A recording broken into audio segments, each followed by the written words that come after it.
Okay, hello? Is it on? Yeah. So welcome back from the coffee break.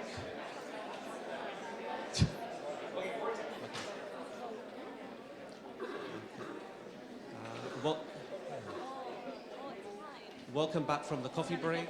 We're now going to have our keynote lecture from AnneCarpenter. We're going to have our keynote lecture from AnneCarpenter from the Broad Institute in the US in Boston. So her background is cell biology, and for the last 8 years, she's been working with her team of scientists in developing tools for image analysis, along with the biologists as well. So the talk today will be high-content morphology profiling of targeting diseases and characterizing compounds. So Anne, we'll look forward to your talk, and we'll have some Q&A at the end as well.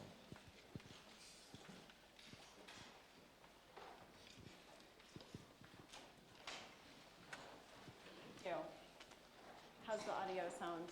Good?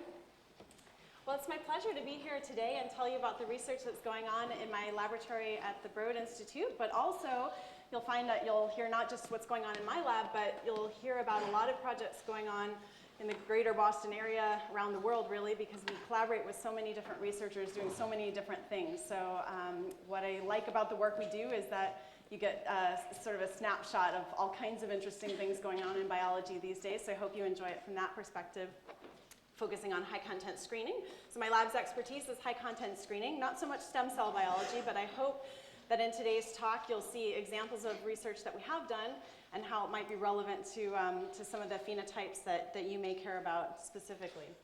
So let's begin. My lab is dedicated to the proposition that images contain a wealth of information, not just beautiful imagery that biologists can qualitatively absorb, but also quantitative data can be extracted from images. That's our main mission, is to extract them as much as we can from images. Our experiments are normally involving large-scale imaging experiments. Usually these are cells or organisms that are growing in multi-well plates, usually 384 well plates. And each well is treated with a different genetic or chemical perturbant. So you've got tens of thousands, hundreds of thousands of different samples, biological samples, and the goal is to take pictures of each one. We work with images from all kinds of different microscopes, mostly automated, sometimes just conventional laboratory microscopes. And fundamentally, we try to extract information from those images. The software that my group writes is open source. It's called Cell Profiler. For that purpose, that extracts all kinds of numerical measurements, usually in the billions or trillions when you count how many cells there are in an experiment. So then usually these days, a lot of the challenges in the data exploration and the machine learning downstream of these experiments, and I'll talk about some examples of that. So today's talk, I'm not going to talk about the software itself. I guess you've heard little bits and pieces about it. The software is freely downloadable, cellprofiler.org. It's become quite popular. It turns out we wrote it for high-content screening. That's kind of the worst-case scenario because you have to everything has to be completely automated, has to be robust to all kinds of different phenotypes and artifacts and technical artifacts that might occur in an experiment. It turns out a lot of people use it for low-throughput biology. In fact, 80% of the publications using Cell Profiler are quantifying just handfuls of images. But nonetheless, we continue to develop it for the high-content world. And that's all you'll hear about the software itself. Now we're really just going to talk about applications using where we've developed algorithms that ultimately end up in that software.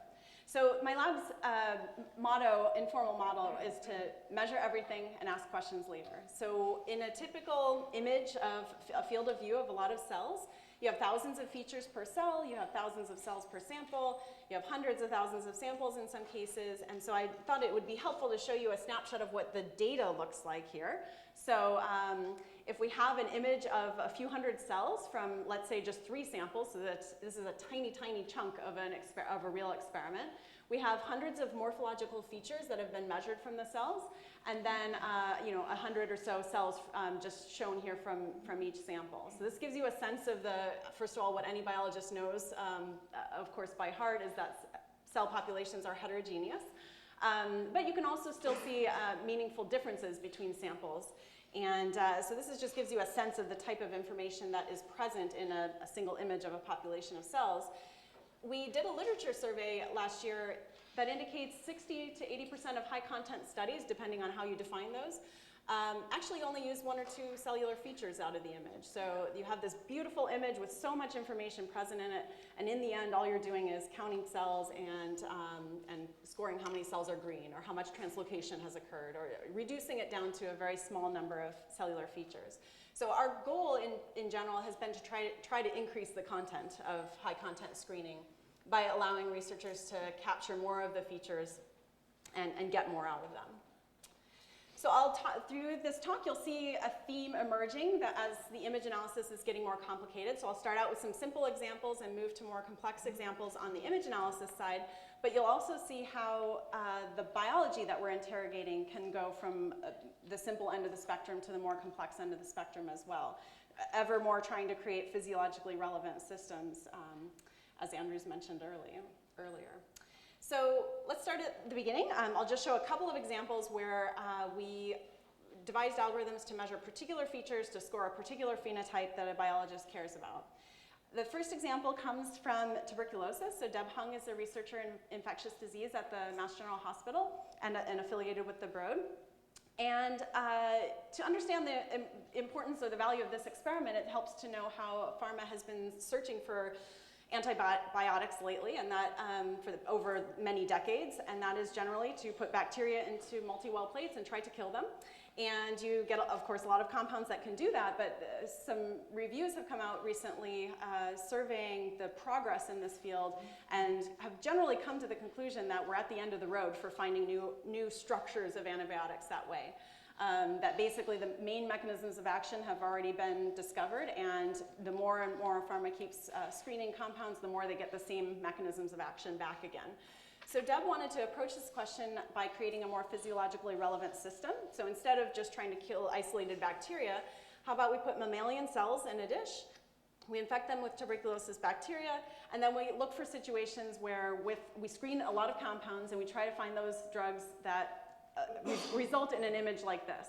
Of course, you could end up in a situation like this through a traditional antibiotic that just kills the bacteria, but she specifically ignored all those because any hit that just in a secondary screen actually kills bacteria, she ignored because those would be already discovered. So she identified hits that work by other mechanisms of action. So this could be the infection process, this could be the intracellular expansion, it could be targeting something in the host that's allowing resistance to happen. In any event, they don't kill the bacterium directly, but they do end up with the net result, which is mammalian cells surviving this infection. Found in particular, in this case, that gefitinib, FDA approved for totally other indications, reduces the tuberculosis growth, and then followed this up in mice that had been infected with tuberculosis and found that it was effective. So that's just one simple example. The image analysis here was seemingly pretty trivial. It has some complexities, but basically, long story short, we're counting green blobs. The biologist knows she wants to count green blobs, that's what we're counting. So in the next example of this, where the biologist knows what they're looking for, it's similarly very, very targeted. Here it's a case from oncology where John Crispino at Northwestern University is interested in AMKL. It's a type of leukemia. And if you think about how can we cure cancer, one way is to kill cancer cells, which is fantastic if you can do it. But if not, maybe there are other mechanisms that can be used, such as differentiating the proliferative cells into a less harmful state, perhaps into a state that the body recognizes as unusual and then attacks and kills, such that the immune system is working in your favor. So along these lines, he designed a system where the biology was really ideal for this. He had megakaryocytes growing, and we had a positive control here, chemically not ideal for a therapeutic, but it at least caused the thing he was looking for. So the targeted biology here was, can we cause these cells to proliferate without dividing and become polyploid? So this is what the megakaryocytes look like when they're polyploid. Of course, they're bigger. The DNA staining is more intense in this case. But I just wanted to show more quantitatively what this looks like. In the case of a negative control, you have 2N and 4N DNA content, not much above that. So this is the negative control here. And in the positive control, you start having 8 and 16 and 32, and because the cells are replicating their DNA but not dividing. So he specifically wanted to identify compounds that could create this state. He ended up finding some aurora kinase inhibitors, which are under clinical testing for other types of cancers. Looks like they'll be really effective for AMKL. In particular, he followed this up with mouse models, as well as the nice thing about a bloodborne cancer, if you can say anything nice about it, is that you can take a human patient sample and treat it with a compound because you can do this outside the body. So they were able to show that these inhibitors would be effective for that type of leukemia. All right, so those are just two quick examples. I chose them because they're the most clinically advanced coming out of our lab, where the biologist knows exactly what they're looking for, and the feature is pretty straightforward. We want to measure the intensity of the DNA in the nucleus, or we're counting green blobs and whatnot. So the second class of examples are a little more complicated. Here, the biologist knows what they're looking for, but what they're looking for cannot be reduced to a single simple feature. So here's where we have to measure everything and use machine learning to help the biologist distinguish the phenotype of interest in an automated way. To accomplish this type of project, we devised a user-friendly machine learning tool, now quite a while ago now, 2009, and it's been really useful for a lot of different phenotypes. So what's powerful about this tool is not that there's a novel computational algorithm underlying it. It uses gentle boosting, which is a well-known machine learning algorithm. What's unique here is that we have a nice interface so that the biologist is in charge of training the computer to recognize what they see and what's important to them from what they understand as a phenotype.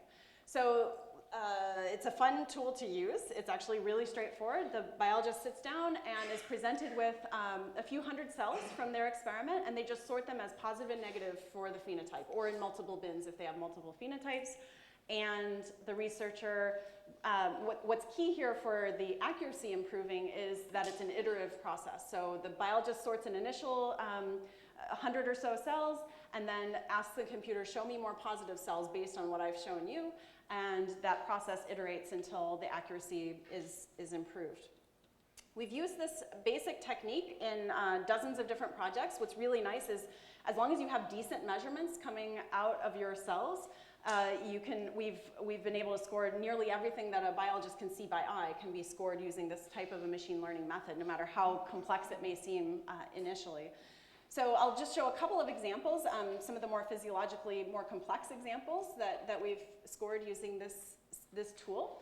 The first involves a co-culture system. So Sangeeta Bhatia, you might be familiar with her work at MIT. She's working on trying to recreate livers in a dish, eventually hopefully to engineer them and grow them for patient transplant, but in the shorter term, at least to create an in vitro system that allows more physiologically relevant liver studies. And because liver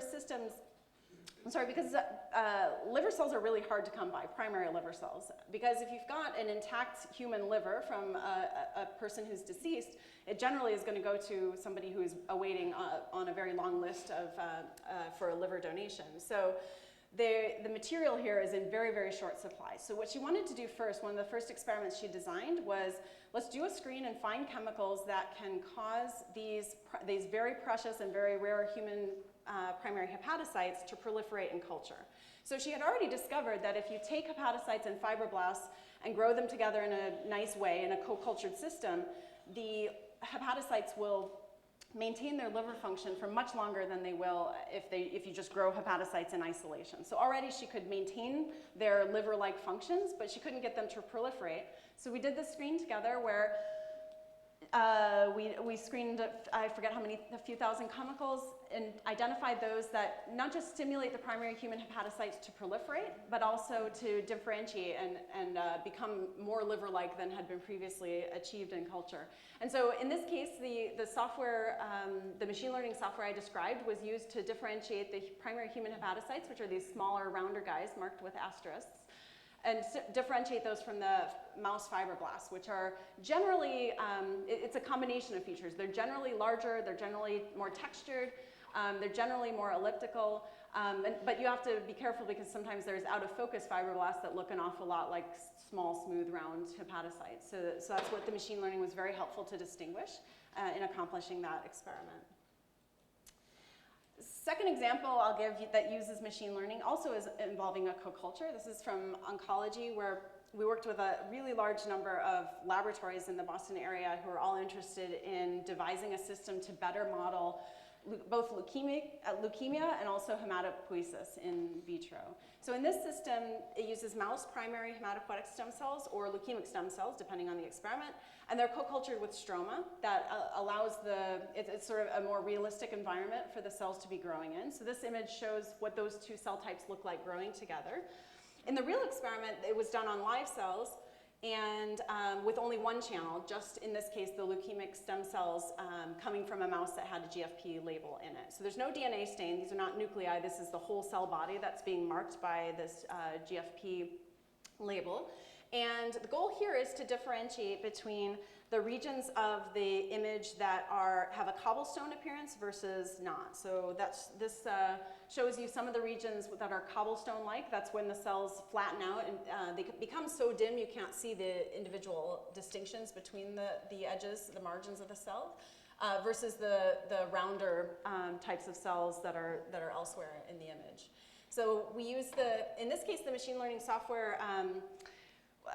You can't see the distinctions between the cells in this region of the image, so what we did is we over-segmented the image. In other words, we tried to find the cells where we could, and it does a great job of finding these nice round guys, but in these regions it would just chop it up into somewhat cell-like chunks, and then the machine learning algorithm would be trained on those chunks. And then in the end, the score for an image is how much of the area of the image is covered by this type of cell versus the remainder of the cell material.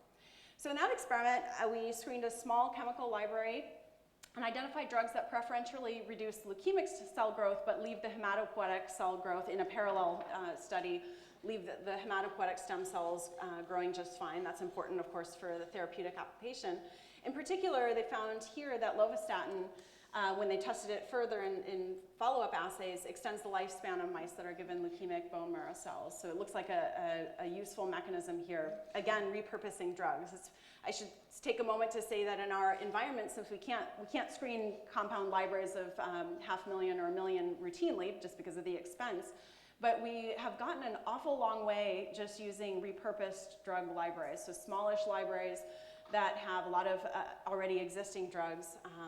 It tends to be the case when you have a more physiologically relevant cell system, you find solid hits that have then efficacy in the other models, the downstream models that are more physiologically relevant, like this mouse model, for example. Last example of, speaking of moving to a more physiologically relevant systems, what could be better than screening an animal in a dish, or at least an animal you don't feel badly about killing so many of. And in this case, we are talking about C. elegans. So C. elegans is a nematode. Has, of course, a lot of similarities to humans, but a lot of dissimilarities as well. At a genetic level, there's a lot of pathways that are quite similar. Gary Ruvkin and Fred Ozabal spent many years setting up a high-throughput C. elegans screening facility in the Boston area. It's really unparalleled to be able to screen this model organism in a Wells. In particular, it's great because RNAi is so effective and less off-targety in the worm as compared to in human cells. So in any event, they have this great system, and I'll just describe one particular example. Carolina Walby and my group worked on the actual image processing algorithms. It required new computational algorithms to deconvolute these little worms because a lot of times they clump together and they crisscross each other. So she devised algorithms that can identify each individual worm, and once that's done, that's the hard part. Once that's done, it's trivial to computationally unravel them and put them in a lineup.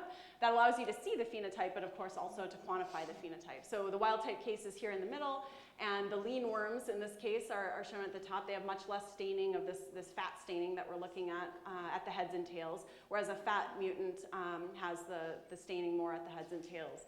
So for studying processes that we really know very little about, like metabolism and infection processes and so on, there's a lot of things you can model in the worm behavior in particular that really gets to the phenotypic effect you're looking for. So it's really exciting to use this model system to get at some diseases that are relatively intractable if we start from the bottom-up target approach.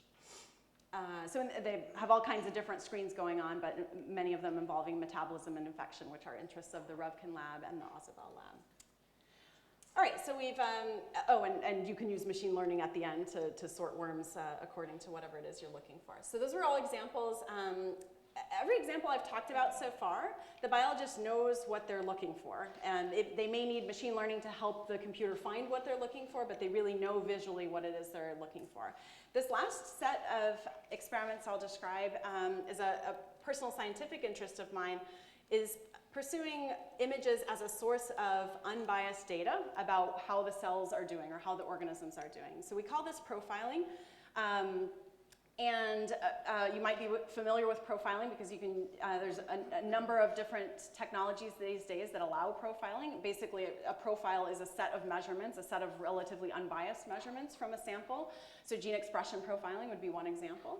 Here, image-based profiling is compatible with very high throughput experiments. It's very inexpensive, and so there's a number of things you can do with it that we think will be quite powerful. So for the rest of the talk, I'm going to describe a lot of these applications. Many of them have zero preliminary data. Some of them are just ideas of things that can be done, but we're starting just now to get some actual concrete results from some of these experiments, so it's an exciting time to be thinking about images as sources of quantitative data.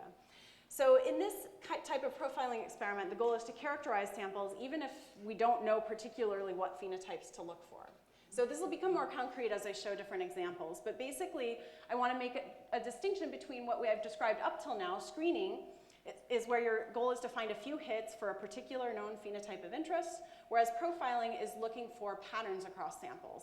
And here your goal is to use all the phenotypes you could possibly measure within the constraints of the assay system, and just look for patterns and similarities. So the fundamental computational challenge is appropriately measuring the similarities and the distances between perturbations. All right, so this is sort of what it looks like. You're by now relatively familiar with the beginning part of this, this routine where you perturb cells somehow, whether it's genetic or chemical perturbation. You image the cells, and then you stain and image the cells, carry out image analysis, and then it's this similarity that we're looking for a number of different applications. Okay, so what are these applications? The first is determining chemical mechanism of action. So I have some examples here. We've done several experiments. They're all at the proof of principle stage. So no novel discoveries from this line of research so far, but I think it's pretty clear that this is an application that will work nicely with image-based profiling. So when you're trying to determine the mechanism of action of a compound, the idea here, by profiling, the idea is to take your query compound, treat cells with it, stain them, image them, extract the image-based features, and then take that profile and look up in a table of existing profiles for well-characterized compounds and look for matches. The goal in the end is to group compounds into clusters with known compounds as landmarks. There's some interesting derivatives of this where if you take a large group of compounds, you cluster them, it turns out it's roughly half of the compounds don't have a landmark compound in the cluster, which is very exciting if you're, well, I'm sure for all of you who care about finding new drugs, what that means is that we have not covered all of the chemical space that is unique and interesting and doing interesting things to cells. To me, that's a very exciting statistic that roughly half of them don't have any known compound in there. So it's really exciting to see what does that cluster of compounds actually do to cells, and is it something that can be harnessed for treating disease. So back to the main thread. So how can profiling group compounds by class? I'll start with a simple experiment. We did this project with AstraZeneca and Neil Carragher, who you've heard about earlier in the talks today. We worked on in this case they had an assay with, I think it was just 3 stains, basically DNA and some cytoskeleton stains. Fairly straightforward assay, and they had a group of compounds that were very well annotated as to what phenotype they should give. So it turns out that this was a pretty straightforward kind of classification to do. The accuracy was very high, but I should immediately give the caveat that the compounds that we chose for this study were compounds that we knew had strong, obvious visual phenotypes. So this is a proof of the principle study. Our idea was, let's take compounds where we know that they give some visual readout and make sure that they cluster the way we think they should cluster, and indeed they do. So then, well, we would like to do something a bit more complicated than that. We would love to cluster compounds where we can't see a phenotype by eye, or we don't notice a phenotype by eye. To get at those more subtle phenotypes, we devised this cell painting assay. And the idea here was, can we take as many stains as possible, squish them into as few channels as possible, and while keeping everything very practical and very high throughput. So in the end, we chose 6 stains imaged across 5 channels, and it labels 8 different cell components or organelles of the cell, and they're labeled here. As you can see, it's focused mainly on organelles and just basic structures of the cell. There's nothing magical about the selection here. Really was driven by, are the dyes inexpensive so that we can do this in high throughput routinely, and you know, there's no wash steps needed, there's no antibodies and that sort of thing. I mean, there's regular wash steps, but nothing overly fancy, so that this is really practical for doing large-scale experiments. So this is the assay that we devised. It turned out to work really nicely. The first proof of principle experiment was a small molecule clustering experiment, as I had just described. Our goal here was, can we see anything more subtle? Now here, whenever you're developing a new technology, it's a bit problematic because if you're measuring something that's not been measured before, how do you prove that it's working? So in this case, in computer science, we call it ground truth. How do we show that what we're doing matches what we expect to happen? So as biologists, we actually don't know what to expect from a large group of compounds and how they ought to group. So the best we could do in this particular case was to cluster the compounds in an unsupervised way and then go look at the clusters that resulted, look at some of the stronger clusters and see if they made sense. So some of the clusters make perfect sense. This first one is tubulin modulators. Well, big deal. We stained for cytoskeleton in the experiment, so that's maybe not shocking that we can see perturbance of the cytoskeleton. But what's more interesting is when you see clusters of compounds like this one is modulators of neuronal receptors, and this one is a group of structurally related cardiac glycosides.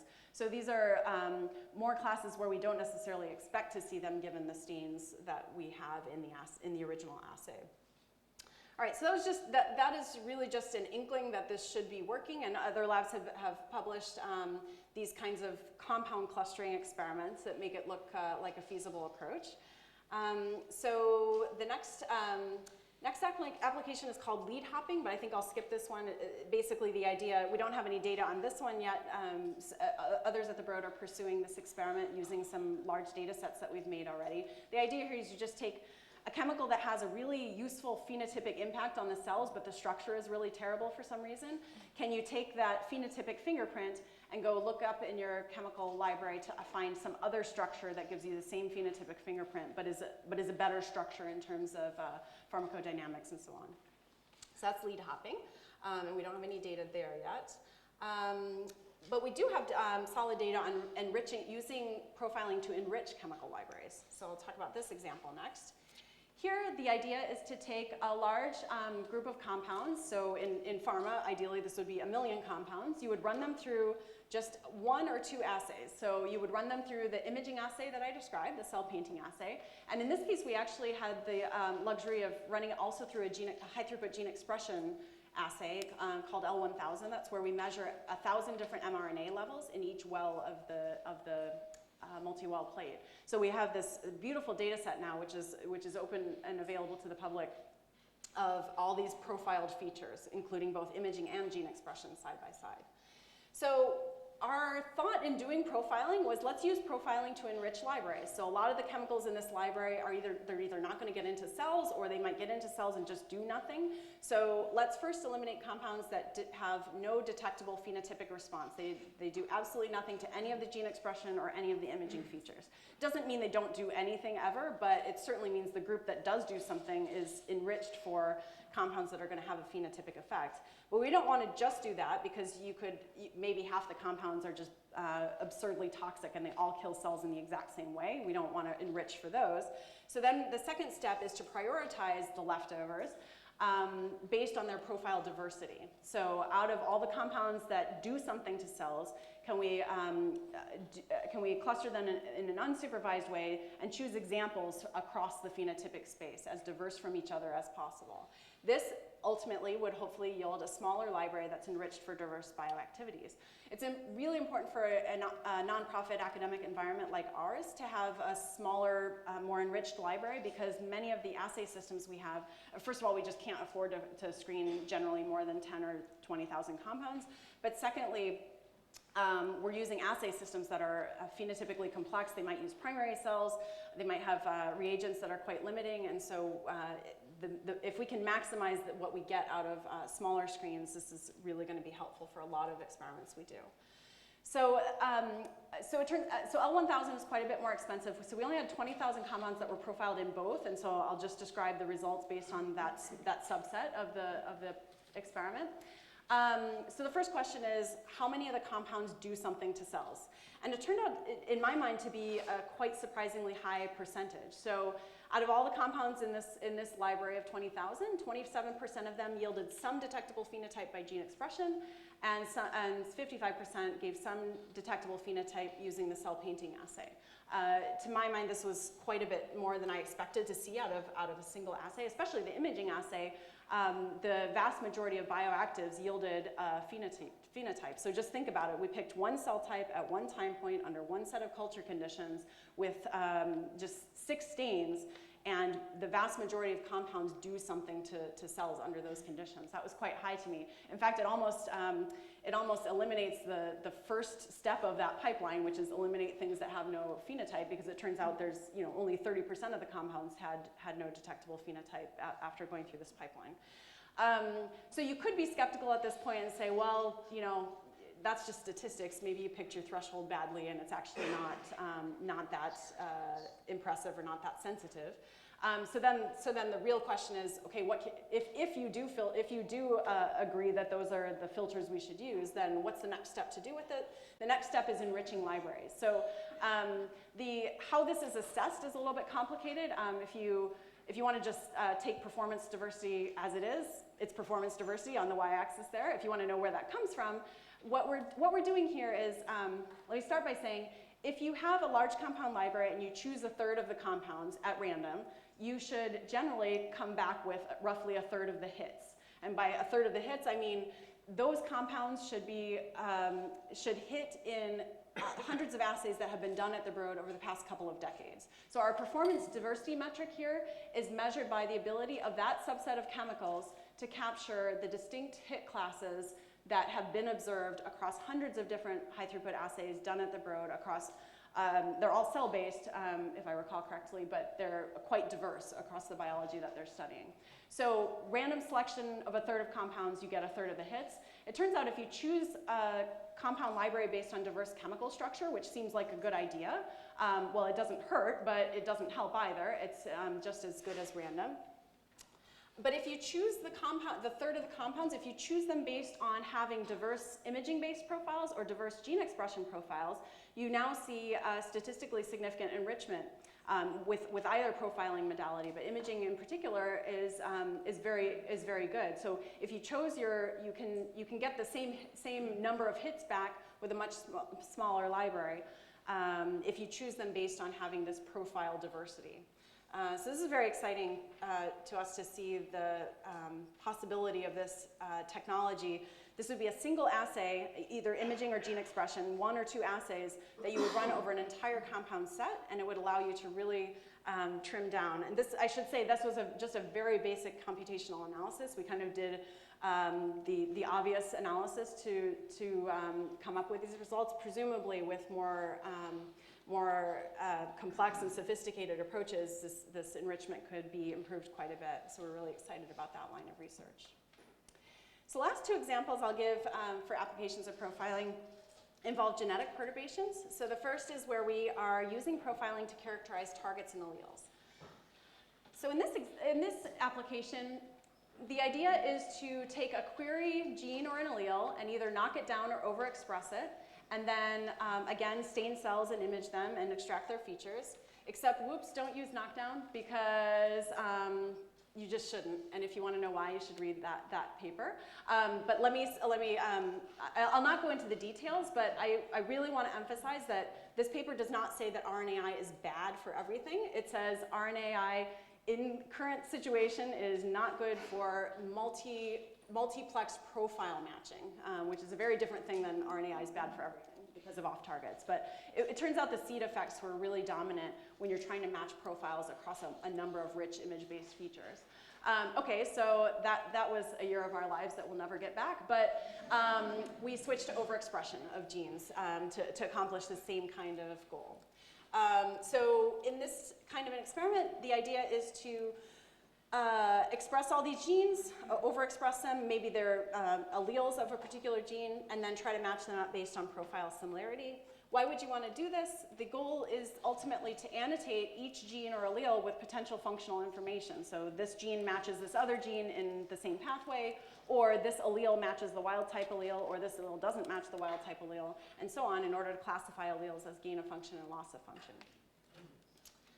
So we're just getting the results out of these experiments recently. So I'll start with a reference gene set. It's mostly proof of principle data set here, where we have a few hundred genes that are of just kind of, there's like everybody's favorite gene is basically in this reference gene set. And here it just shows unsupervised clustering of what do these, the correlation matrix of what do these genes actually look like. Here it turns out 44% of the the ORFs being open reading frame, so 44% of the genes that are tested here have a phenotype, and we see beautiful replication that if you have replicates of the same construct, they look really identical, like almost all the time, greater than 95% of the time. If you have two separate clones of the same wild type gene that's like maybe a little bit different in how it was cloned, they still look very, very similar more than 90% of the time. So then it's very exciting, given that these appear to be real fingerprints of what those genes are doing to cells. Now it's really exciting to try to group them into pathways. So I'll zoom in on some of these pathways here. First of all, we just did a kind of reality check. We had a short list of genes that we think have morphological phenotypes, and indeed that group of genes was indeed more likely to yield signatures in this assay. But let's zoom in on some of these pathways. So that cluster there is MAP kinase genes. And you can see them listed here. And what's nice about images is that once you've done this, this profiling is basically blind. It doesn't know what it's looking for. It's just grouping genes across all the imaged features. But then we can go, first of all, and look at the images, but it often doesn't help to look at the images without some guidance of what we're looking for. So we combine our biologist's eye with our computationalist measurements of what's going on in the cell. So in this particular case, what's unique about this group of genes? It turns out the cells are smaller and rounder, and we can see that both in the images and in the data. Another example, the hippo genes is one of the strongest in the corner here. We had several wild type clones that should be roughly identical. So only 2 genes here, but they were really, really tightly matched. And what's also nice, what's not shown here, is that you actually see anti-correlation with the inhibitors of the pathway, so that, as well as some other pathways that are impinging on this pathway. So you see really nice biologically meaningful results there. Again, you can dig in with images, and in this case, the cells, what's unique about these guys is that they have reduced cytoplasmic RNA, and you can see that in the images and in the measurements. Maybe not these images on this screen right this moment, but in general, it's visible. So one of the most exciting applications of this genetic perturbation, I think, is phenotyping disease-associated alleles. So the Broad Institute, you may know, is certainly quite famous for its sequencing efforts, its genome sequencing efforts. And there's thousands and thousands of genomes and exomes that are coming out. And because of these genome-wide association studies, we now have hundreds, whereas a decade ago we just had handfuls of genes associated with diseases. Now we've got every year hundreds to thousands of different alleles that are coming out with some statistical association with a disease state. This is exciting but also overwhelming, because the previous pathway was you find a gene associated with a disease and then you assign a postdoc to research it for a while and figure out, they have to figure out what assay am I going to use to try to test what this gene is actually doing. So this gene's associated with autism. Okay, what do I do now? I guess I'll grow some neurons in a dish and see if I can overexpress it or do something to perturb. some assay system that I think has something to do with autism. So by contrast, what we're proposing in this application could be really exciting because it's disease agnostic. So do your genome-wide association study for any disease. You come up with hundreds of alleles, make a library where each of those genes and or alleles is overexpressed, and then profile it through either cell painting or gene expression profiling or both. And then use that data to cluster the genes into pathways. So at the very least, what you would get out of this is, here's hundreds of genes. Our first test case is going to be using lung adenocarcinoma. The genes come from these papers here, but the data I'm going to show is not published because it was last week.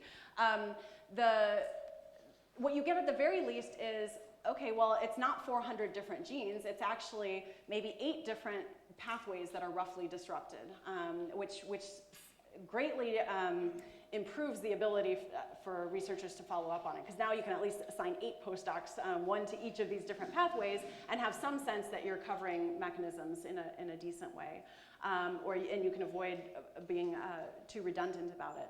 Secondly, aside from just clustering unannotated genes and knowing what pathway they're affecting, you can also characterize alleles. And this is really exciting.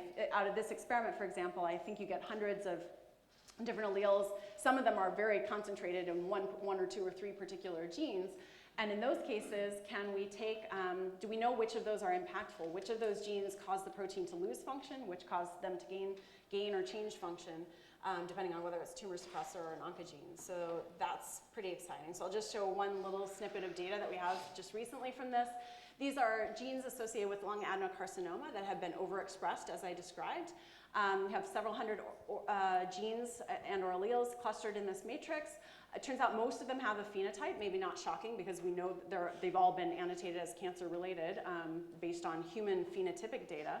And we see several, so far I can't go into the details right now, but several examples of known biology have been recapitulated within this matrix. So you can see just really nice structure and nice anti-correlations in the matrix as well.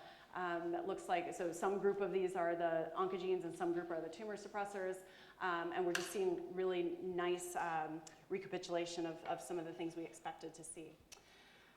So last example, I'll just give one more example of profiling, is identifying signatures of diseases and perturbations. So here, my lab has not done, we don't have any published work in this area. We have some data sets that are awaiting analysis, but the idea is to take wild type cells and perturbed cells and stain them however you can stain them and see if you can detect any phenotypic difference. The goal is to identify the signature of a perturbation or a disease, even if it's invisible to the human eye. So in some cases, the difference might be something you just didn't notice at first, and in that way the computer can guide you to it.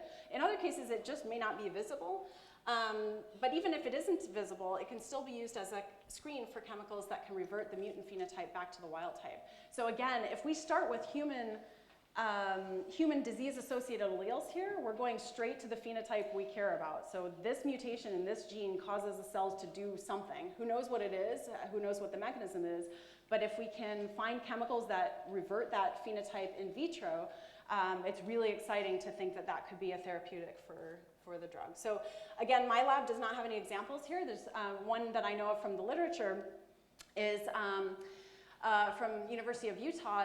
Took this approach with a loss of function disease, CCM, where basically humans who have this disease, it's a rare disease, have complete loss of function of this. So they used RNAi to knock down that particular gene. They saw a phenotype, and then they looked for chemicals that can revert the phenotype back to wild type. So you don't have to be a specialist in this disease to see what the phenotypic difference is, and you don't need fancy computational methods either. But what's very interesting here, they did find drugs that mitigate the disease-associated phenotypes, not just in the cell model, but also in animal models. What I find most exciting about this is that the drugs that they chose based on expert visual analysis, saying, let's find some drugs that get rid of this green stuff, actually turned out to not be nearly as effective as in the downstream, more biologically relevant assays as those that were based on the automated analysis. So the computer was more unbiased about it. It didn't have the the knowledge of everything that's known about science so far for this disease, but instead was looking at it in a very unbiased way and found things different from what humans would have found. So full disclosure, now I'm involved with this company. A company was started based on this kind of research because I'm really excited about this approach in general. In my own lab, we had started a couple of projects in this area where we don't have results yet, but where we have some beautifully curated sets of patient cells that Bruce Cohen at McLean has extracted and developed for bipolar disorder and schizophrenia to see if we can identify structures unique to those diseases. And David Thomas and Todd Golub at the Broad have a beautifully annotated set of chemical analogs where some are very subtly hepatotoxic and some are non-hepatotoxic, and we're going to be looking for signs of toxicity in that same kind of approach. So that's it for the examples of how profiling can be useful. So with that, I just want to say again a big thank you to all the biologists with whom we work and to the members of my lab. Thank you for listening.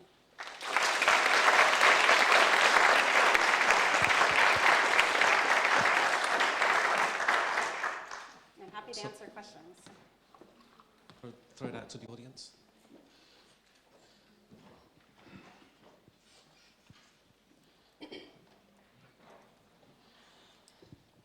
Well, thank you. That was really exciting. I must say, I'm using that cell profiler for a while. It's really a great tool, and applause for that. But I wonder what hindered you or prevented you from just throwing a couple of tissue sections under your wonderful throughput machinery. Yeah, that's a great question. Yeah, I didn't mention that. We do have a couple of projects that are involving patient tissues, not so much for high throughput, but mostly for characterizing patients in clinical trials and that sort of thing. I don't know much about the practicalities of how challenging it would be to chop up actual tissue slices into multi-well plates and so on. The more common format would be a tissue microarray. Would be a more common format to do high content screening with tissues, but we don't have experience directly in that area.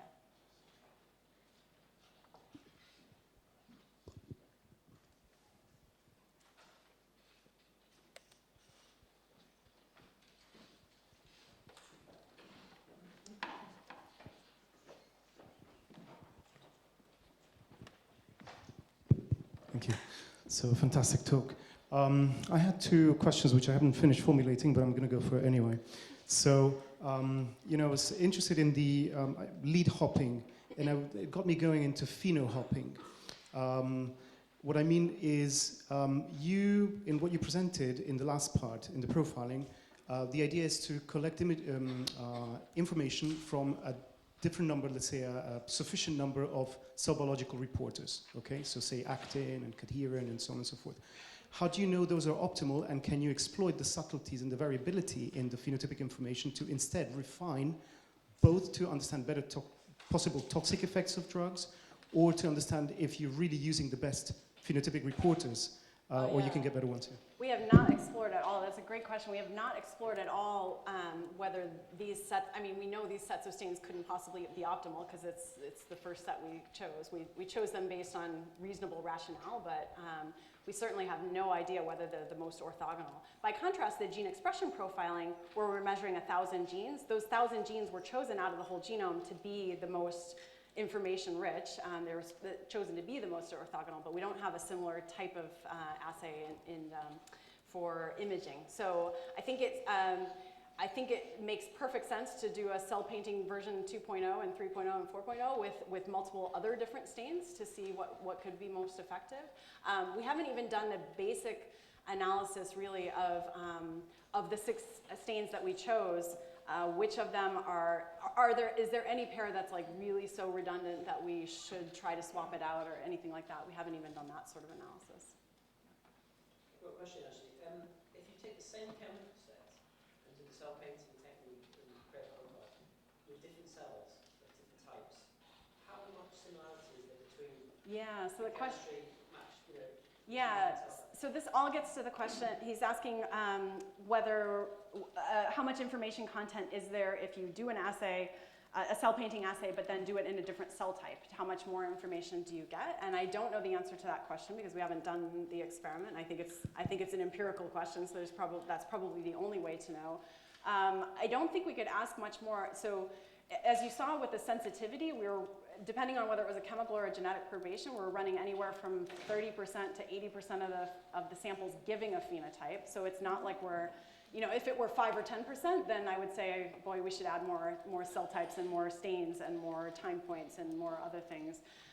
But it's already, sensitivity is already quite high. That doesn't mean that the specificity and the uniqueness is as rich as it could be or needs to be for any given assay. But there's a lot of different ways you could expand the phenoprinting here that we haven't done.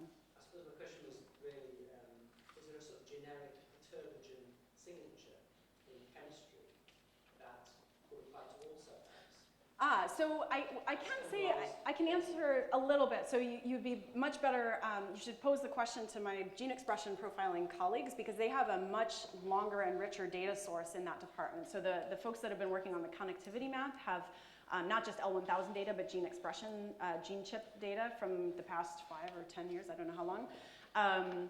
They've done their profiling experiments in multiple cell types and so on, and so they could actually coherently answer the question with solid data, but I'm not familiar with it personally.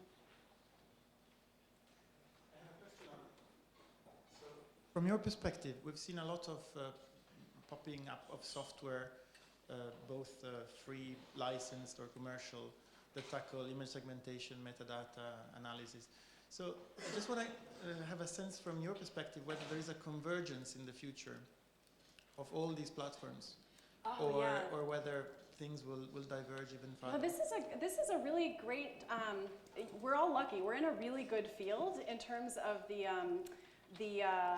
camaraderie of the leaders of bioimaging software. So there have been a couple of reviewed articles in the field where a lot of us have gotten together and written about the different tools that are available. But I think it's a unique field in that we don't have. I think unlike our friends in genome sequencing and microarray analysis and so on, there's really just, there's not so many software packages that are redundant with each other. In fact, it's a really nice ecosystem of bioimaging software that I think now that each component of the pathway, sort of image storage, metadata handling, image processing, data mining, machine learning, there's all these steps, and the different software that serves each steps, it's now the time that they're beginning to interface with each other. Right? I mean, many are already interfaced with each other. So I think it's really, I don't think we should take that for granted because a lot of fields don't function that way, but this field is really functional in terms of getting all these open source, especially software packages, talking to each other and making a nice workflow for people. So it's not at all seamless at this time. I think historically there's been a lack of funding for just connecting two softwares together. It doesn't really add a function. It doesn't add a biological feature or biological application. It just makes everybody's life easier. So it's a little hard to fund that type of work, but it is happening increasingly over the past couple of years. I was actually thinking, when you're doing the profiling, do you take into account like different concentrations and that the clusters might actually be different if you change the concentration of a given compound? I have no idea what you just said. Can you say it again, please? Sorry. When you are doing the profiling, let's say with one compound, and you just get your profile and these pathways are affected and blah, blah, blah, but how many concentrations are you actually testing? And do you consider that you might have a different effect, let's say rapamycin, right? With high concentrations, long chronic inhibition, you will just inhibit something else. Yeah, and some of the earliest research in the image-based chemical phenoprinting kind of field definitely shows that you see a shift in phenotype at some concentrations, and as it goes up, you see a totally different phenotype. It's not just like one phenotype that becomes more extreme over a concentration dose. So in all of our experiments, we've just done standard 10 micromolar dose. So we've chosen to sample a larger number of compounds, but at the expense of only one dose of each one. So that's just the choice that we've made empirically for these experiments. But certainly, for anything that you care about, a dose response if you can do a smaller scale experiment in dose, that would be fantastic because I think you'll see a lot there too. Your project portfolio, how many of the targets are internal? And is the objective to create spin-out companies like you have done? How many of the targets are internal? Sorry. From within the broad itself. I don't even know what you mean. The projects, the targets that you're exploring. Oh, targets, you mean like areas of biology that we're studying? I would say, I guess most of the collaborators that we have, I don't know, roughly half of them are from within the immediate Broad community, and the rest are in the Boston area and maybe will become part of the Broad. So the Broad is a really cool place because it's really transient how people become involved because they want to collaborate, not so much because they get a name on their resume or something. So it's a really cool environment where people come and work with us if they sort of belong to the community scientifically. So it's in that sense. So we work on a lot of projects from outside the Broad as well as inside the Broad. But then you said spinning off companies? There's one spin-off company that you've created. No. Sorry. I should say. I had nothing to do with the founding of that company. It just became involved on their advisory board after they existed. So yeah, generally speaking, my own group, we do not spin off companies routinely. We just spin off free software. It's not so lucrative. Any other questions? I have a very general question about, so how do you deal with morphology, and what's kind of the next step, and would you correlate that to any marker expressions? And have you looked at that? Sorry, how do you decorrelate what? Morphology to kind of marker expressions. How do we decorrelate morphology from marker expression? Yeah, so when you've got your morphology profiles, did you correlate that to any gene expression? Yeah, that's a fantastic line of research that we have not even begun in any meaningful way, but it's really exciting. So now we have basically 1,000 gene expression features and 1,000 morphological features that have been both assays have seen 20,000 compounds and a number of different genetic perturbations and RNAi and overexpression and so on. So we have all these correlations in that data that we're really excited to look at. It's a little bit of a fishing expedition because who knows what you're going to find, who knows what pathway it's going to impinge on, and if you can find anybody who cares about that pathway. But I think it's a really cool way to look at the data. We have not begun that, but it's definitely on our agenda. I think we'll end there and give a final thanks to Anne again.